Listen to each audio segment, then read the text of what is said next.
മിന്നും മദീനയിൽ അന്തിയുറങ്ങും ത്വാഹ റസൂലുള്ളാ.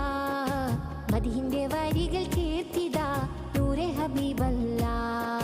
പാവന ദീനിന്റെ കാവലായി വന്ന റസൂലുള്ളാ. പരിശുദ്ധ ഖുർആൻ ഓതി പഠിപ്പിച്ച പുണ്യ റസൂലുള്ളാ.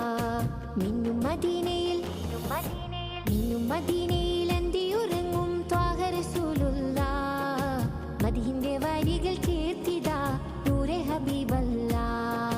പാവന ദീനിന്റെ കാവലായി വന്ന റസൂലുള്ളാ. പരിശുദ്ധ ഖുർആൻ ഓതി പഠിപ്പിച്ച പുണ്യ റസൂലുള്ളാ.